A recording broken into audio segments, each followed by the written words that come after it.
Après la pause, la nouvelle arme des pomiculteurs bio.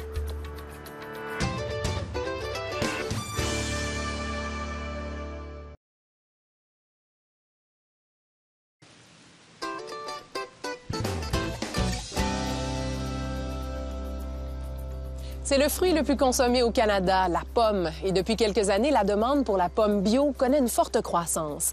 Mais les producteurs qui optent pour la culture biologique ne sont pas très nombreux. Ils sont confrontés aux problèmes d'insectes ravageurs et de maladies. De nouvelles techniques mises à l'essai depuis 2 ans chez les pomiculteurs du Québec pourraient aider à améliorer les rendements.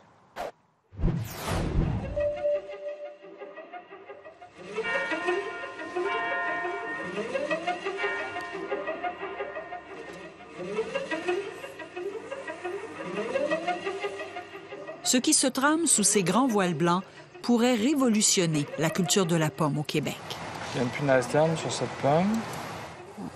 On a beaucoup de pucerons de la Niger ici. Ces 2 chercheurs tentent de produire des pommes de qualité avec le moins de produits chimiques possible. Et pour relever ce défi, ils misent sur une chose, ces filets.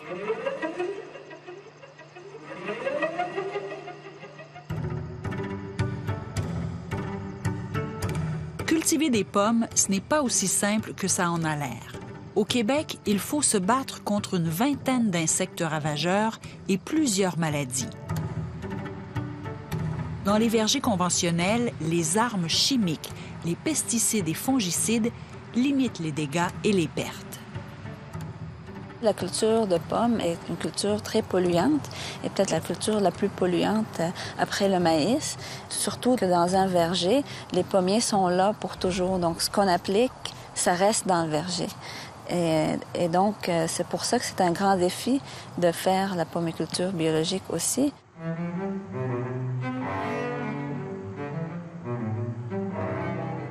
Les filets, largement utilisés en Europe depuis 2005, permettent de réduire la dépendance aux produits chimiques.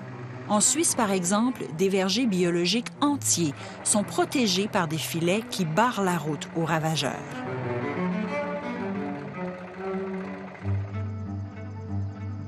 Au Québec, on commence à les voir apparaître. L'équipe de Mirella Aoun les met à l'épreuve dans ce verger biologique de Victoriaville.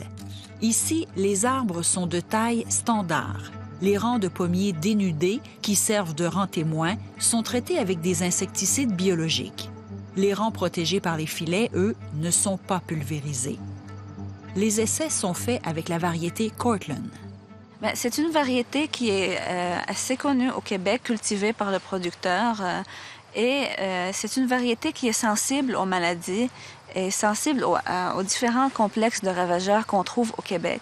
Donc, si on veut voir vraiment l'effet du filet puis l'avantage du filet, on a intérêt à utiliser une variété qui est attaquée par les insectes et sensible aux maladies. Les filets sont aussi testés au verger du parc du Mont-Saint-Bruno. La culture n'est pas biologique ici, mais on fait de la lutte intégrée. Autrement dit, on limite l'utilisation des traitements chimiques. Les pommiers sont nains et à haut rendement. Pour le projet pilote, Gérald Chouinard cultive la variété Honeycrisp. La variété Honeycrisp, c'est une variété qui est en plein essor au Québec. Depuis 4-5 ans, on en voit de plus en plus. Ils s'en plantent beaucoup aussi dans les vergers, chez les producteurs. Les filets sont installés au printemps. À Victoriaville, l'équipe de recherche recouvre les pommiers après la chute des fleurs pour permettre la pollinisation. À Saint-Bruno, on les déploie un peu plus tôt, mais on ouvre les filets quelques heures lorsque les fleurs apparaissent pour que les insectes pollinisateurs puissent faire leur travail. Les chercheurs évaluent 2 types de filets, le modèle québécois et le modèle européen. Donc ça, c'est le filet de type Alcarpo, un monorang. Donc, c'est un filet de polyéthylène, mais il a une maille qui est de 2,2 mm par 5,4, donc une maille qu'on appelle plus grande. Ça a été développé en France et nous, on est en train de le tester ici sur les pommiers. Comparativement au filet québécois, M. Chouinard, la maille est beaucoup plus petite. Oui, ça, c'est la maille plus petite, conçue peut-être pour exclure plus d'insectes. Il est plus léger.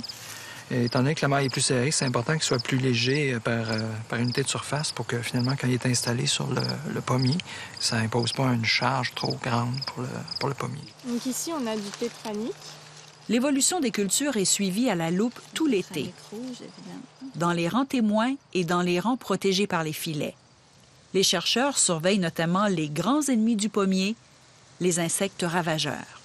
Il semble être intéressant pour exclure des insectes majeurs pour le pommier, surtout les carpocaps de la pomme, les tordeuses, différentes tordeuses, etc.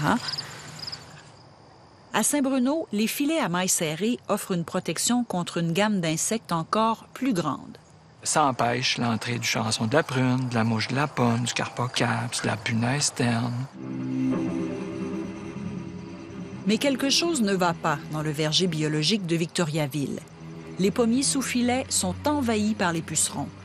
Les filets forment une barrière si efficace qu'ils bloquent aussi le passage des insectes bénéfiques, les prédateurs des pucerons. Ce qu'on a fait cette année, c'est qu'on a introduit une coccinelle, notre agent de lutte, qui est une coccinelle indigène au Québec, la coccinelle à 2 points. Elle a été introduite donc dans 2 filets français, 2 filets québécois, et on a regardé l'évolution au courant de la saison là, des populations de pucerons et l'abondance de coccinelles également. La coccinelle fait un travail efficace. Les populations de pucerons sont en baisse cette année. C'est pas un effet instantané, c'est de la lutte biologique, donc on laisse autant le temps aux populations de s'établir et de faire leur travail. Mais en fin de saison, on observe quand même des différences intéressantes. Et c'est sûr que c'est des résultats préliminaires, là, donc on est vraiment à toute fin de saison. Donc les analyses sont pas complétées, mais on a déjà des signes encourageants. Là. Ici, on a de la tavelure. Autre grand ennemi du pommier, la tavelure. Cette maladie est causée par un champignon qui se développe par temps humide et pluvieux. Elle tache la peau des fruits et cause des déformations. Au verger de Victoriaville, il n'y a pas vraiment de différence entre les rangs témoins et les parcelles sous filet. Mais au site de Saint-Bruno, on a ajouté une membrane au filet qui empêche la pluie de mouiller le feuillage et les fruits. Déjà cette année, je peux vous dire qu'on n'a eu aucun dégât de tavelure sur la pomme Honeycrisp qui était protégée par ce type de polyéthylène-là. Et un peu de dégâts de tavelure dans la parcelle sans protection. Il faut dire que la Honeycrisp est quand même tolérante à la tavelure. Les filets protègent aussi les pommiers des chevreuils, des oiseaux et de la grêle. Et la température est plus élevée sous le filet, 1 degré supplémentaire. Ça comporte un avantage insoupçonné.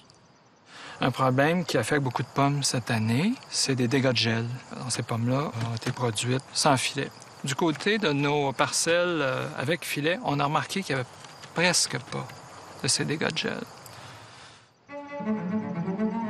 C'est en septembre qu'on retire les filets quand le cycle des ravageurs est terminé et avant qu'ils ne se fassent endommager par les vents d'automne.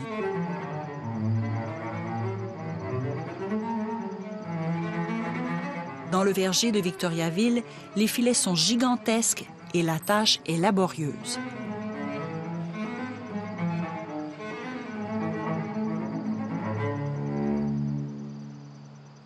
Le moment est venu d'analyser le calibre des pommes.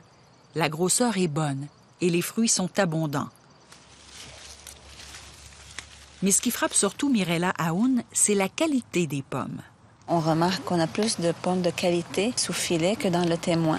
Du coup, c'est encore plus rapide de les trier parce que, évidemment, il y a plus de pommes commercialisables de qualité sous le filet. Est-ce qu'on parle d'un pourcentage beaucoup plus élevé?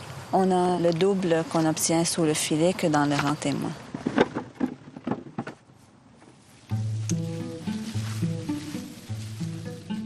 Si la technique s'avère rentable, on pourra envisager l'ultime étape, les essais chez les producteurs le printemps prochain. L'équipe de recherche croit que les chances de succès sont excellentes, particulièrement dans les vergers biologiques. Contre toute attente, on veut réussir la pommiculture biologique ici dans l'Est du Canada. Et c'est tout un défi. Tout un défi qu'on veut relever. Et le filet va vous aider. Ah oui, on espère même qu'il va nous permettre de le faire.